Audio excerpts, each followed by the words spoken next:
नमस्कार। आप सभी का बहुत बहुत स्वागत है एक बार फिर से आपके अपने YouTube चैनल एमपी रोजगार इन्फो में। और मेरा नाम है अरुण लोधी। साथियों, अगर आप एक ग्राम सर्वेयर हैं, आप CSC VLE हैं या फिर आप एक किसान हैं, तो तमाम जितने भी किसान भाई हैं उन सभी को अपना फार्मर ID किसान रजिस्ट्री बनवाना जरूरी है, तभी उनको आगे निरंतर प्रधानमंत्री किसान सम्मान निधि योजना का फायदा मिलता रहेगा। बहुत सारे किसान भाइयों ने इसमें रजिस्ट्रेशन अपना करवा लिया है, लेकिन उनका जो सेंट्रल आईडी है, फॉर्मर आईडी है, वो जनरेट नहीं हुआ है।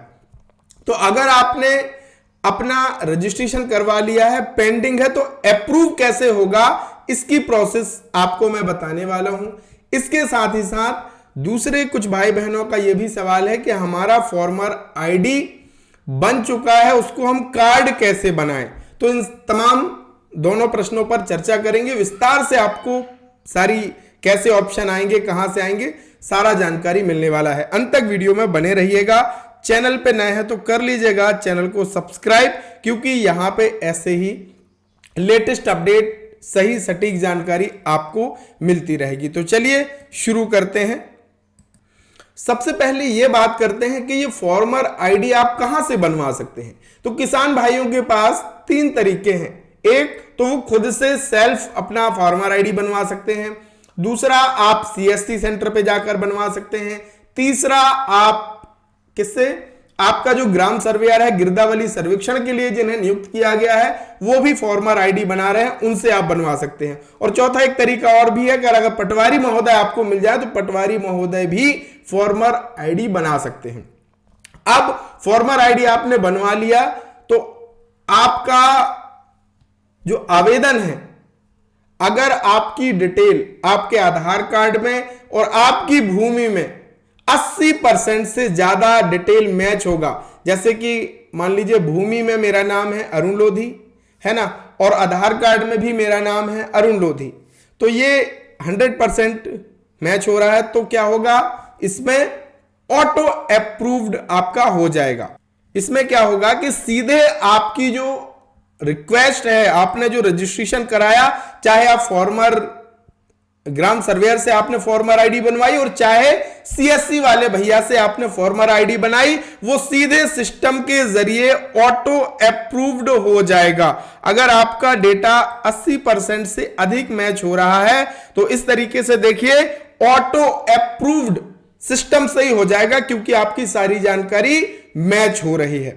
तो पहला वो है कि ऑटो अप्रूव्ड हो जाएगा कब, जब आपकी 80% से ज्यादा आपका जो डेटा है आपके आधार कार्ड और भूमि में मैच हो जाएगा।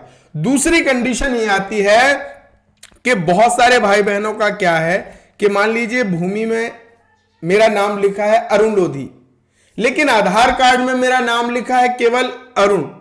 तो इस स्थिति में क्या हो रहा है बहुत सारे किसान भाइयों के साथ कि उनका नेम मैच जो स्कोर है वो 80% से कम है। तो उस स्थिति में आपके जो भी पटवारी महोदय हैं उनके पास वो रिक्वेस्ट जाएगी, डायरेक्ट सिस्टम उसको अप्रूव नहीं करेगा, क्योंकि आपकी जो डिटेल है वो 80% से कम मैच हो रही है।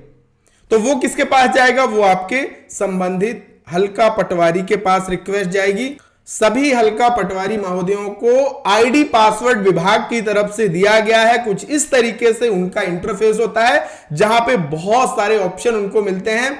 वेरीफाई अप्रूव्ड फॉर्मर डिटेल के ऑप्शन में जाकर के वो यहां से अप्रूव कर सकते हैं। उनको ये सुनिश्चित करना होगा कि वही फॉर्मर है, सारी डिटेल वो मैच करेंगे, और अगर कुछ सुधार करना चाहे तो उनके पास एडिट करने का भी ऑप्शन होता है या रिजेक्ट करने का भी ऑप्शन होता है। तो अगर आपकी डिटेल 80% से कम है तो रिक्वेस्ट कहां जाएगी, पटवारी महोदय के पास जाएगी, और उनके माध्यम से आपका अप्रूव्ड होगा या रिजेक्ट होगा।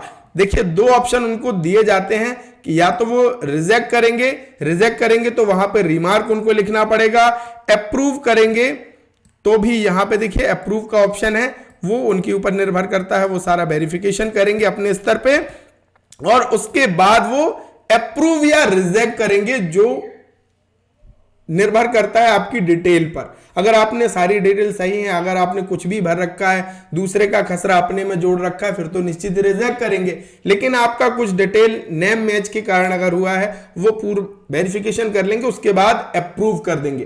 तो अगर आपका नाम मैच स्कोर कम है और पेंडिंग दिखा रहा है, तो आपको अपने पटवारी महोदय से एक बार संपर्क कर लेना है। उनके माध्यम से आपका अप्रूव कर दिया जाएगा। यहां पे जो इस तरीके से ऑप्शन दिख रहा है ना, रिजेक्ट का और अप्रूव का, यहां से ही वो अप्रूव और रिजेक्ट करेंगे। तो अगर आपका पेंडिंग में गया है तो अपने पटवारी महोदय से संपर्क कर लेना है। वैसे वो अपने स्तर पर भी देखते रहते हैं, क्योंकि पेंडिंग उनको भी खत्म करनी है, तो वो वेरिफिकेशन के बाद अप्रूव कर देते हैं। फिर भी अगर आपके बहुत ज्यादा दिनों से है तो आपको क्या करना है, अपने पटवारी महोदय से संपर्क कर लेना है। और अगर आपका डेटा सही है तो फिर तो ऑटो अप्रूव्ड हो ही जाएगा। अब बहुत सारे किसान भाइयों ने यह भी पूछा है कि हमारी भैया सेंट्रल आईडी जनरेट हो गई है, हमारा सब कुछ सही था, हमारी सेंट्रल आईडी जनरेट हो गई है, तो आप ये बताओ हम कार्ड कैसे बनाएं। तो फिलहाल कोई कार्ड इसका भी नहीं बन रहा है। किसी भी स्टेट में कोई कार्ड अभी लगभग मेरी जानकारी के हिसाब से नहीं बन रहा। मध्य प्रदेश में तो कोई कार्ड नहीं बन रहा है। बनेगा तो ये केंद्र सरकार की स्कीम है, परियोजना है। सभी राज्यों को कार्ड बनाए जाएंगे। वो कब बनाए जाएंगे ये मैं नहीं कह सकता हूं, ना ही इसका कोई अपडेट है। लेकिन हाँ, फिलहाल कोई कार्ड इसके नहीं बन रहे हैं। आपको जो एक सेंट्रल आईडी मिल रही है उसको नोट करके आप जरूर अपने पास रख सकते हैं, और कहीं भी अगर आपसे मांगा जाता है तो उसको आप दे सकते हैं। कार्ड अभी नहीं बन रहा है। जब बनेंगे कार्ड तो हम आपसे बता देंगे कि कैसे आपका कार्ड बनेगा या कैसे आप उसको डाउनलोड कर पाएंगे। ये सारी प्रक्रिया आगे जैसे आएगा कुछ अपडेट तो हम आपसे साझा करेंगे। तो आज की ये वीडियो कैसी लगी, आशा करते हैं आपको सब कुछ समझ में आ गया होगा कि अगर आपकी पेंडिंग है तो उसको अप्रूव कैसे आपको कराना है और क्यों पेंडिंग में जाता है, सब कुछ आपको पता चल गया। इसके बाद भी अगर आपके मन में कोई सवाल हो तो जरूर कमेंट में लिखिएगा। मिलेंगे एक नए वीडियो नई जानकारी के साथ, तब तक के लिए बहुत बहुत धन्यवाद। जय राम जी।